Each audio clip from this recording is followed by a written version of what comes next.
Hello and welcome to Saturday's episode on our quick tips and wins. If you are in between viewings today, we hope you find this useful. So today we're going to be talking about online presence, Ian, and how agents can improve their online presence across all forms of social media. Presumably, I know that you're going to be pretty passionate about that side of things, but also, talking about Google, YouTube, and those sorts of things.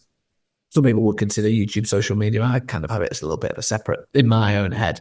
So what tips have you got for people to improve their online presence?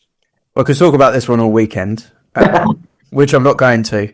So I want to try and just sort of more keep it to a niche perspective. I'll put social media just in its own little bucket out there and say, do it because it helps your online presence. And that's as much as I'll go into social media. First time for everything. Yeah, well, there's loads of episodes you can flip back on and listen to and hear what I feel about social media and stuff like that. So go back and check out some of the other more detailed episodes. Online presence in today's economy is your shop window. Yeah. It is the way that people search. I was listening to TalkSport on the way back from Seven-a-Side football on Monday, and there's now all the press media people on there. They were talking about newspaper print, and it just got me thinking, does anyone read a newspaper anymore? It's all online, right? If there's a news article, we're Googling it or we're seeing it on the Sky News app or whatever it may be. So think the same way with your brand. It has to be online and it has to be strong. I guess you would say start with your website is the first thing to look at. When was the last time you did some optimizing on your website? When was do you change the photos seasonally? Are they all summer photos? Whereas we've just had like Arctic weather in the UK.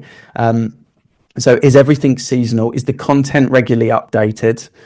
Budget and things like that have changed. So if you do have a stamp duty calculator, is it the right one set and ready to go for the 1st of April? Or have you not even thought about it? So online presence is not just about having as much of it as possible. It's about having the quality and the accuracy correct. And that would be a review project that I would ask people that are listening to this either Saturday or after to really put in the diary as a big online review project, really. Yeah, it's a really good point, because having a all singing, all dancing website that you might have paid 20 grand for, 18 months ago could now be doing you more damage than good if you've got a blog that is outdated. Like, say, if you've got a stamp duty calculator that is outdated. It's a really easy and obvious way for clients to look at your business. And that can be perceived both positively and negatively. And if everything is up to date on there, it's just another tick in the box for clients. And that's what clients will do. You're not telling me that anybody is ringing an estate agent for evaluation having not been on the website. It's very, very unlikely, I think. If you extend it to online presence in general, having not seen them online, it's just not happening. I don't think in this day and age. I think most people are going to be having a look at that. Maybe laugh at the newspaper column. Gone are the days that agents should be advertising in newspaper. I hope nobody listening is still doing that, because that's just completely dead. As you said, the shop window is there.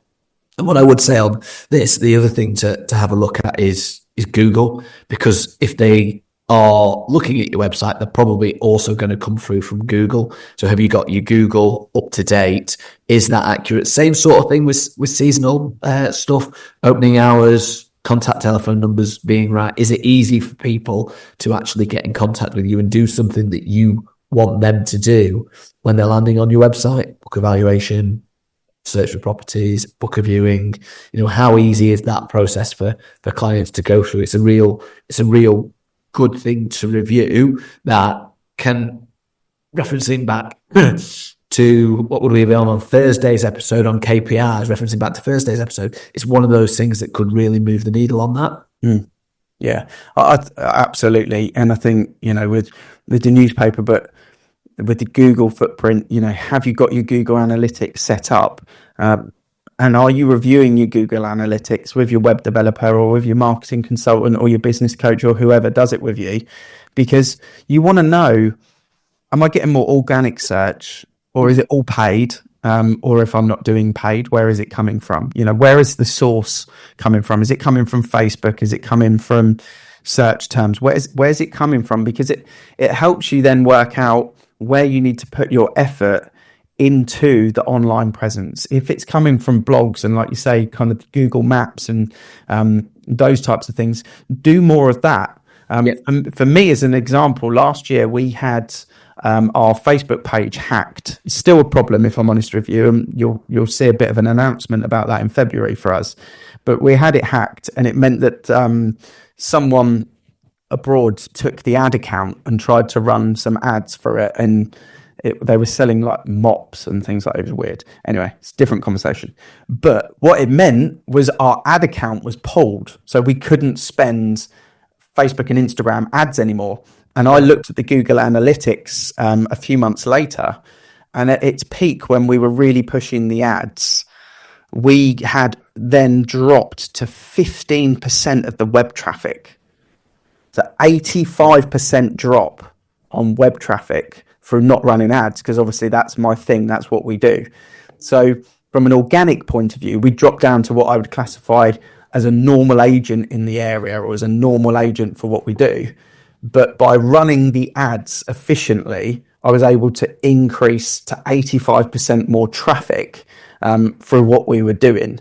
And that was obviously a bit of a hindrance. So, but what it did teach me is, okay, I've got a goal now from an organic SEO point of view and from an online presence perspective. How do I improve that organic traffic? So I'm not just doing the paid for traffic all the time. So it was quite eye-opening, and then it allowed me to go and do some more legwork and other things, LinkedIn newsletters and whatever it may be.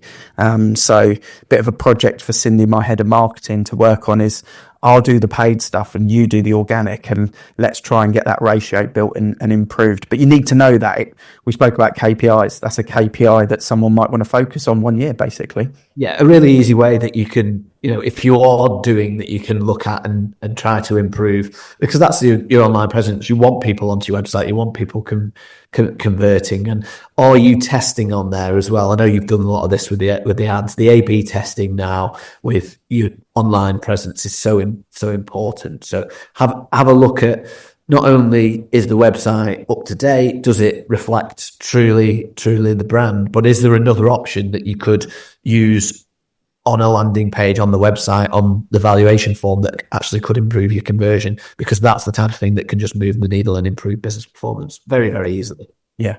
It's probably as much deep diving on a Saturday morning as we want to go into for people online presence. But we've got loads of great guests that have spoken about this, loads of social media conversations, web conversations. We've had all sorts of people in 2024. So it's worth, if you liked that episode, just flick back through and see the learn or how on a different episode from last year, and plug back into that as well, I would say.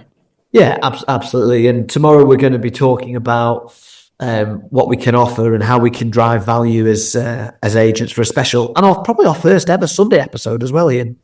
There we go. Get your coffee ready and get your morning run done, and sit down, or do it while you're running, maybe. Yeah, absolutely. So if you are enjoying these bite-sized episodes, please share it out on social media, reach out to us, share it with colleagues, and we'll see you tomorrow.